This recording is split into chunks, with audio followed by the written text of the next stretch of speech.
And crucially, it wasn't just boys, it was girls as well, closing the gender gap. And in Malawi, the same. Enrolments increased by 50% to 3 million children.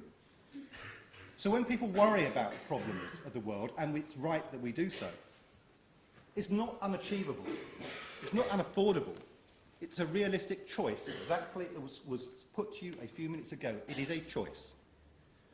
And I think it's not just right on moral grounds, it actually brings us benefits too, because it's through that education that those countries will develop their economies, it'll boost the trade, and of course, crucially, it helps tackle the grievances which can so easily be exploited by extremists. And let's say a little bit about poverty, because I recognise the work that Ian Duncan Smith has done on poverty. But, you know, when you look back, and some of us who are old enough to remember those 18 years of Thatcherite control and government, the word poverty never passed the government's lips. It was not a word that was used in this country. Not because it didn't exist in places like your constituency, but because, quite frankly, it just wasn't a priority for that government. As one minister famously quipped, the poor are the people you trip over on your way to the opera. That's what was said at the time. It may seem shocking now, but that was what was said at the time. So I do have to say, Ian, we welcome your conversion, but there is an awful lot of catching up to do. And there is just one thing I would say to you, that it seems to me that you've recognised the problem, but I'm not sure that I agree with your solution. It seems to me you see it as a moral problem located within individuals, whereas we recognise that poverty is a much more complicated, multifaceted problem than that. And when you say that marriage is the answer to some of these issues, that we need to send a message through the tax system to these people, and that somehow will change people's behaviour, we say simply in return, what kind of message does that send? I'm grateful. He really have to check his records, because as I understand it, they did attack that, but a week ago we had a government minister saying actually he thought there was a real moral case for recognising marriage in the tax system. So they seem to have done another U-turn. Perhaps he ought to rewrite his speech.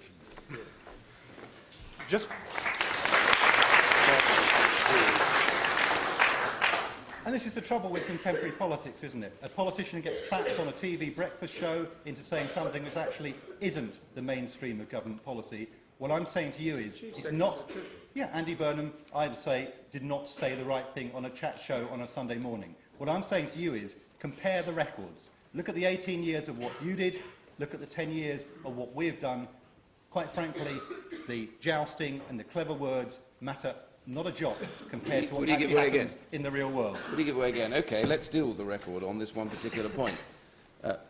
Through the course of that 10 years, they did lift people just below what they defined as the poverty line, just above it. But what they never speak about is the fact that those at 40% of median income, the numbers in there have grown dramatically bigger, and you are now more likely to be in poverty if you are born to a family in poverty than you have been any time since 1976. Is that a success, or is that a failure?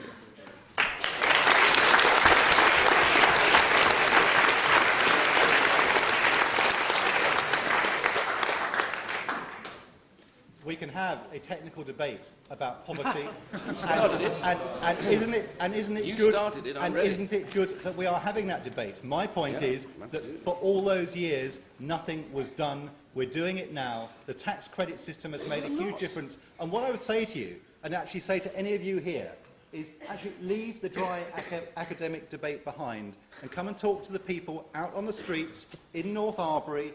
Ask them whether they recognise the minimum wage made a difference. Ask them whether they'd rather have £250, £300 a week coming into their household than the £100 they had before. And it's a pretty simple answer. Maybe an academic issue for us, not an academic issue for them. But let me return to this message that the Conservatives want to send to people. Because the question I was asking is, what does that message feel like if you are a child being brought up by a lone parent? What does it feel like if you are a child being brought up by a loving gay couple? And conversely, what does it feel like if you're a child being brought up in a loveless, violent marriage situation? The message that the Conservatives want to send to those children is, there's something wrong with your family. And that's not a message that we should be sending to those people, it seems to me. Stigmatising those children does not break the cycle of deprivation, it just makes it anew. And that's why this government has been so careful to make sure that it doesn't make those kind of judgments, doesn't attribute blame, but supports children in whatever circumstances they find themselves. But let me turn finally to what I say is perhaps the biggest challenge of all, and the clearest example of why, in my view, we need a Labour government: climate change. Okay. It was Gordon Brown, while Chancellor, who commissioned the Stern Review, which many people recognise is probably going to be one of the most significant pieces of work that's being done within this generation, a major study into the economic effects of climate change. And his conclusions that we need to act soon rather than later will be enormously important and have been accepted by the government. And the climate change bill that will be coming through Parliament in the next few weeks will make us the first country to actually accept mandatory binding targets on cutting carbon emissions, a hugely important step.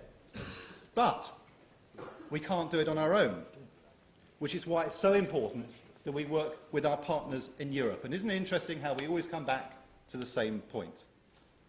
Because it was through leading in Europe that Britain negotiated the Kyoto Protocol back in 1997. It's through the work of this government that we have pursued the European emissions trading system and bringing aviation into it, which will be so important to tackle that. And I'd say contrast the Labour government's approach with the gentleman opposite, who you've already heard. Each and every one of them, as badges of honour, have been sceptical about the European Union, and in their calls for a referendum know exactly where it's leading, which is that we would end up having to come out of the European Union. What influence will we then have on our own in the negotiations with the emerging industrial giants of this century, with India, with China? What chance would we have standing up to the climate change sceptics in the White House? Well, of course, we'll have none whatsoever. So I say, judge this government on its record over the last decade. Strong, consistent economic growth, high levels of employment, rebuilding our public services, consistently putting children first, and making the poorest our priority. Lifting hundreds of thousands of pensioners out of poverty, from the minimum wage through Sure Start to free access to museums, making sure that fairness is at the heart of government policy, recognising that whether it's climate change or HIV/AIDS or economic crisis in sub-Saharan Africa, we do have a duty to assist in all parts of the world. And you don't have to take my word for it. You've got 10 years of the evidence before you on which to make your judgment. So no one agrees with everything any government does, and there are always mistakes and there will always be misjudgments. But I certainly haven't seen a better government in my lifetime. And I think there have been lessons learned. Lessons which I believe mean that not only has this been a government worth supporting, but whose best is yet to come. You can have confidence in this government. Make sure you reject the proposition tonight.